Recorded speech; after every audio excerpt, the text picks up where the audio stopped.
The cold roads between Star Solara stood in the middle of the spaceport, her thin coat doing nothing against the cold air that leaked from the freight bays. Above her, giant screens flashed travel notices in 10 languages. None of them mattered. She had nowhere to go. Crowds moved around her traders in heavy jackets, pilots with worn bags, families holding each other's hands. They didn't look at her for long. When their eyes met hers, they turned away. Some whispered, some frowned. Some even spat on the floor as they passed. It was always the same. Solara was a widow from Horus Prime. On her world, widows were called empty souls. People believed they carried bad luck. After her husband died in the border war, no home would take her in. Every world she tried had its own reason to push her away. Now she was just drifting, moving from station to station, carrying her last few credits in a small cloth pouch. The smell of hot food drifted from a stall nearby. Her stomach ached at the sense something fried, something warm. She stepped closer, hoping to buy even the smallest meal. The vendor looked at her face, then at the mark burned into the side of her coat. His lips tightened. "No service," he said flatly. She lowered her eyes. "I have credits." "Not enough to pay for the curse you carry," the vendor snapped, and turned his back. Solara felt the heat rise in her cheeks, but she didn't argue. She had learned long ago that pride could not feed her. She started to walk away. Then she saw him. A tall figure stood at the corner of the stall, wearing a black coat lined with pale fur. His skin was pale compared to most here, and his dark hair was cut short in a way that marked him as human. She had met humans before. They were rare in this part of the galaxy, but they had a strange reputation. Stubborn, unpredictable, dangerous. When cornered Dot, the man stepped forward without a word and handed the vendor a credit chip. "Give her whatever she wants," he said. Dot the vendor hesitated. "You don't know what she is." "I don't care," the human replied. Moments later, the vendor handed Solara a paper tray filled with hot bread and spiced meat. The warmth of it seeped into her cold fingers. She looked up at the human, unsure of what to say. "Why?" she asked quietly. He shrugged. "Looked like you needed it." She studied him. His eyes were sharp, the kind of eyes that measured everything. He didn't look at her with pity. He didn't look at her like she was cursed. He just looked. "Steady. I'm Jareth," he said finally. "Captain of the Aspen's wing." "Solara," she replied. "Solara," he repeated, as if testing the sound. "I know somewhere you can be warm." She frowned. "Warmth comes with a price. Not mine," he said. "But you'd have to trust me." Trust was dangerous. Trust had cost her everything once before. But the food in her hands reminded her that this man had already given her something when he didn't have to. Jareth started walking toward the docking levels. He didn't look back to see if she followed. Solara stood in the middle of the spaceport, torn between caution and the quiet ache inside her that wanted, just for one night, not to feel the cold. The crowd moved around her again, strangers brushing past like she wasn't there. The neon lights above flickered, humming softly. She took a deep breath and stepped after him. The docking levels were darker, quieter. Most of the ships here were small traders or worn cargo haulers. Jareth led her to a sleek black vessel with a narrow, pointed nose and silver markings along the hull. The name Aspen's Wing was painted in white near the hatch. He touched the panel beside the door, and it hissed open. A wave of warm air washed over her. It smelled faintly of metal, coffee, and something else she couldn't place something. Like cedar wood. Dot, she hesitated at the doorway. Jareth looked back at her. "It's warmer inside," he said simply. She stepped in. The door slid shut behind her with a soft thunk. Inside, the lights were low and golden. The floor under her boots was warm. She could feel her fingers again. Jareth pointed to a small table near the galley. Eat, then you can rest. Solara sat, still holding the tray of food. For the first time in months, she felt safe enough to take a deep breath. The hum of the ship's systems was steady, like a heartbeat. She didn't notice the faint sound outside at first. Then it came again, a dull, heavy thud against the hull. Jareth's head turned toward the noise. His eyes narrowed. He didn't smile when he said, "Looks like we have company." Asterisk the room with heat. A thud came again, louder this time, like metal fists on the hull. Solara froze, her hands tightening around the tray of food. Jareth moved without a word, crossing to a wall panel and pressing a sequence of buttons. Somewhere deep in the ship, heavy locks slid into place with a deep clunk. "Stay here," he said, his voice low. "Who is it?" Solara asked. "People you don't want to meet." He grabbed a small pulse pistol from a rack by the door and moved toward the hatch. Through the narrow viewing strip, Solara could see dark shapes outside, 3 of them, standing in the cold docking bay lights. Their faces were hidden by masks, but their movements were slow and certain, like predators who already knew where the prey was hiding. Jareth opened a small comm channel. "Docking bays closed. You're at the wrong ship." One of them asked. Figures stepped closer to the viewport. Even through the thick glass, Solara could hear the distorted voice. "We're looking for a widow from Oris Prime. Tall, dark hair. Alone." Jareth's tone didn't change. "Haven't seen her." A second figure laughed. "We know she's in there. You can hand her over and walk away richer than you've ever been."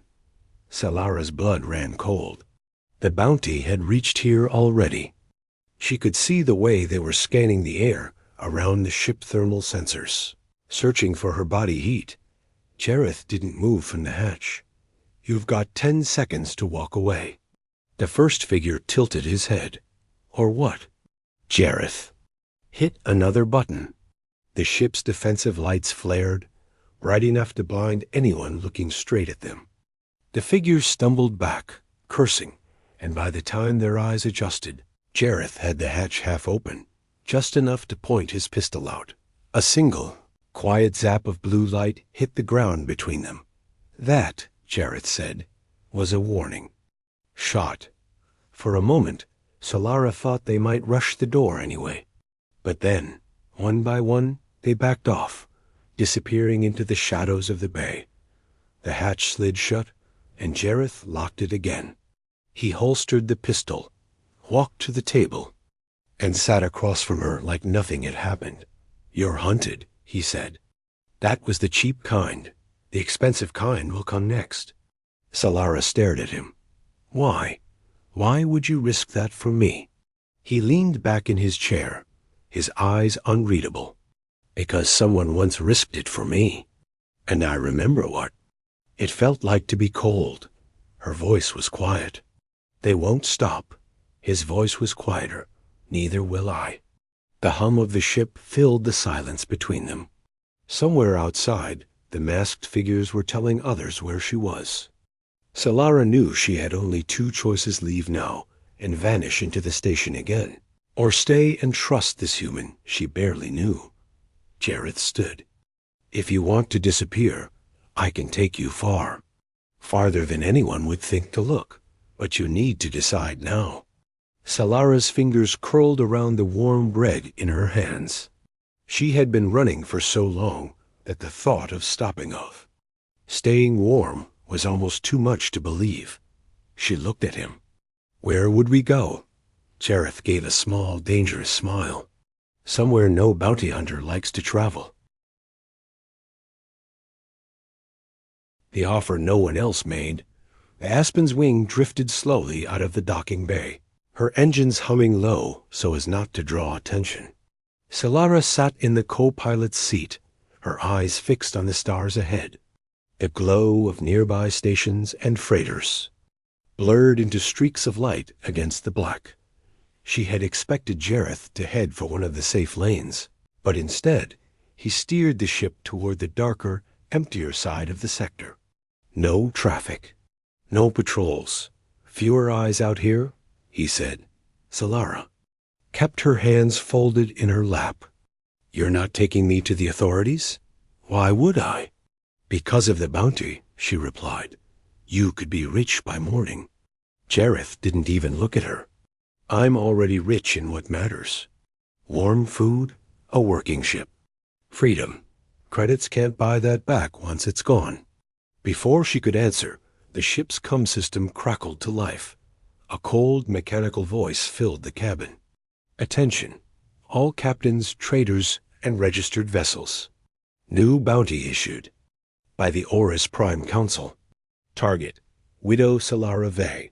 Status. Alive preferred. Dead acceptable. Reward. 50,000 credits. Solara's breath caught. The voice kept repeating the same message in different languages. Her face, captured from an old ID scan, appeared on the small screen beside the controls. Jareth leaned back in his chair. Well, they're making it easy for everyone to find you now. Her chest tightened. You should drop me off at the next port. This bounty will bring every kind of scavenger out here. He turned to face her for the first time since leaving. The station. Solara, if I wanted to sell you, you wouldn't be sitting in my chair. I'm offering to take you past the reach of these people. But it's a one-way trip. Once we're gone, we can't come back. Why? She asked. Why help me when no one else would? Jareth's eyes were steady, but his voice softened. Because someone once pulled me out of the cold when I thought I was finished. If I didn't do the same for someone else, what kind of man would I be? Solara looked away, blinking hard. She had forgotten what it felt like to be spoken to as a person, not as a curse. The ship's sensors beeped. Jareth's hand went to the controls instantly. Small craft behind us, he said. Too small to be a patrol. Fast enough to be trouble. She turned in her seat. A faint shape glimmered against the stars, closing the distance quickly. Jareth flipped a switch, and the ship's shields hummed to life. Time to see if these people want you badly enough to follow me into the dark. Comm channel lit up again, but this time it wasn't the bounty broadcast. A new voice came through low, almost amused. Captain Cole, you have something of mine. I'm here to collect. Asterisk flight into the storm. The voice on the comm was calm, but it carried a weight that made Solara's skin prickle. Captain Cole, you have something of mine. I'm here to collect. Jareth didn't answer. His hands moved fast over the controls, redirecting the ship's power from weapons to engines. Solara glanced at him. You know them? Never met them, he said. But I know the type. Hired guns who think they own the stars. The small craft behind them lit its forward thrusters. The distance closed like a tightening noose. Jareth pushed the Aspens. Wing into a steep climb, away from the main travel lanes and toward a jagged asteroid belt. Outside, chunks of rock spun slowly in the void, glinting with the light of a distant sun. Are you crazy? Solara's voice was sharp. Sometimes? Jareth replied, Asteroids are cover, and cover is life. The pursuing ship followed without hesitation. Its weapons powered up thin red targeting beams swept across the asteroid field. A flash of light seared past their port side. The Aspen's wings shuddered under the blast. Shields holding, Jareth muttered. For now. Solara gripped the edges of her seat. The ship rolled and dipped through the tumbling rocks, weaving between them like a needle through cloth. The asteroids grew denser. Their shadows flickering over the cockpit glass got another blast closer this time. The shields flared white, warning alarms blaring. Can't outrun them forever, Solara said. I know, Jareth replied. That's why we're not going to run. He angled the ship toward a massive, cratered asteroid. At the last moment, he dove under a jagged ridge and into a narrow crevice. The walls were so close that Solara could see the tiny fractures in the rock as they flew past. The enemy ship slowed, scanning. Jareth killed the engines. The Aspen's wing drifted silently inside the shadow of the asteroid. The only sound was Solara's heartbeat in her ears. For a moment, it seemed to work. The enemy ship passed overhead, its sensors sweeping the opposite side of the rock dot, then dash ping. A lock-on alert. They found us, Jareth said flatly. He slammed the engines to full power. The Aspen's wing shot out of the asteroid's shadow, spinning into the open void. The enemy ship turned sharply to follow, but Jareth had already launched 2 small metallic spheres from the underside of the hull. They tumbled toward the asteroid. A second later, the spheres detonated, not with fire, but with a silent shockwave of charged particles. The blast rippled through the rock, breaking it apart. The asteroid split in 2. Shards the size of buildings slammed into the enemy ship, tearing its hull.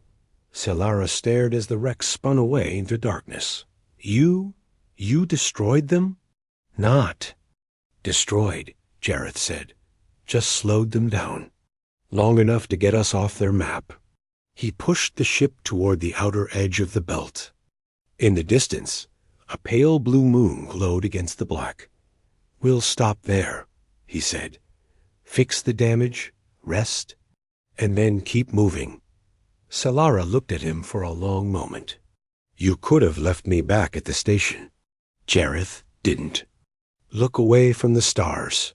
I told you. Someone once gave me warmth when I had nothing.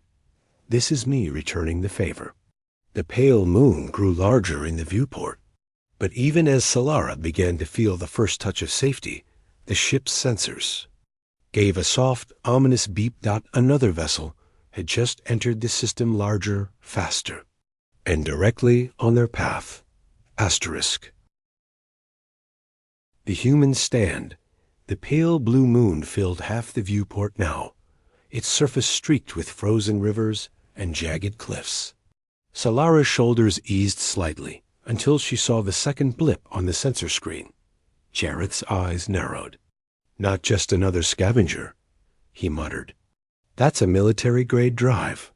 The incoming vessel's signal pulsed with cold precision. It didn't circle or hesitate, it came straight for them. The com crackled, and a voice slid in 2. The cabin like a blade. Solara Vey. I told you there was nowhere to hide. Solara's blood went cold. She knew that voice. Commander Rin Talvek, her husband's former commanding officer. The man who had delivered the false report that branded her a coward and drove her into exile. The man who had ordered her execution in secret. You're still alive, Rin said, almost amused. Good. I want the pleasure of seeing you break. Jareth's jaw tightened. You know this guy? Solara nodded slowly. He's the reason my life ended. Rin's ship moved into firing range. Its weapons locked on. Jareth flicked switches, diverting all shield power to the forward arcs. Get to the rear cabin, he told her. I'm not hiding, Solara. Sighed. Jareth glanced at her once, his voice low but firm. This is my fight now. You've run enough. The first barrage slammed into the Aspen's wing, rocking the ship hard. Sparks flew from a control panel. The shields held, but only just. Jareth fired back, the pulse cannons sending blue streaks of light across the void. They glanced off Rin's heavy armor. Your ship's too small, Cole, Rin's voice sneered over the com. You can't win. Jareth smirked, even as alarms screamed around him. Maybe not, but I can make you regret coming here. He dove the Aspen's wing into the moon's upper atmosphere, icy clouds wrapping around them. The temperature gauges plummeted. Rin's ship followed, its larger frame shaking from the turbulence. Solara strapped herself into the seat beside Jareth. What's the plan? Plan? He grinned. Humans improvise. Using the moon's gravity, Jareth swung low over a frozen canyon, skimming so close that the hull scraped frost from the peaks. Rin followed, his bigger ship struggling to match the sharp turns. Jareth tapped the weapons console. "Hold on." He fired at the canyon wall. The blast loosened. A massive slab of ice, sending it crashing down into Rin's path. The larger ship smashed through, but not without damage. Its starboard wing tore away, spiraling into the depths below. Rin's furious voice roared over the calm. "This isn't over, Solara." "Yeah," Jareth said, banking the aspens. Wing toward open space, it is for today. They broke free of the atmosphere, engines straining, leaving the crippled warship behind. Solara's hands were shaking, but not from fear, from the heat in her chest that she hadn't felt in years. "Didn't have to fight him," she said softly. "I did," Jareth replied, "because no one should be hunted for wanting to survive." The ship's sensors fell silent. For now, the sky ahead was clear. But Solara knew Rin wasn't gone forever. Asterisk warmth at last, the aspen's wing coasted through the silence of space. The pale blue moon was a small glow behind them now, and the sensor screens showed nothing but empty stars.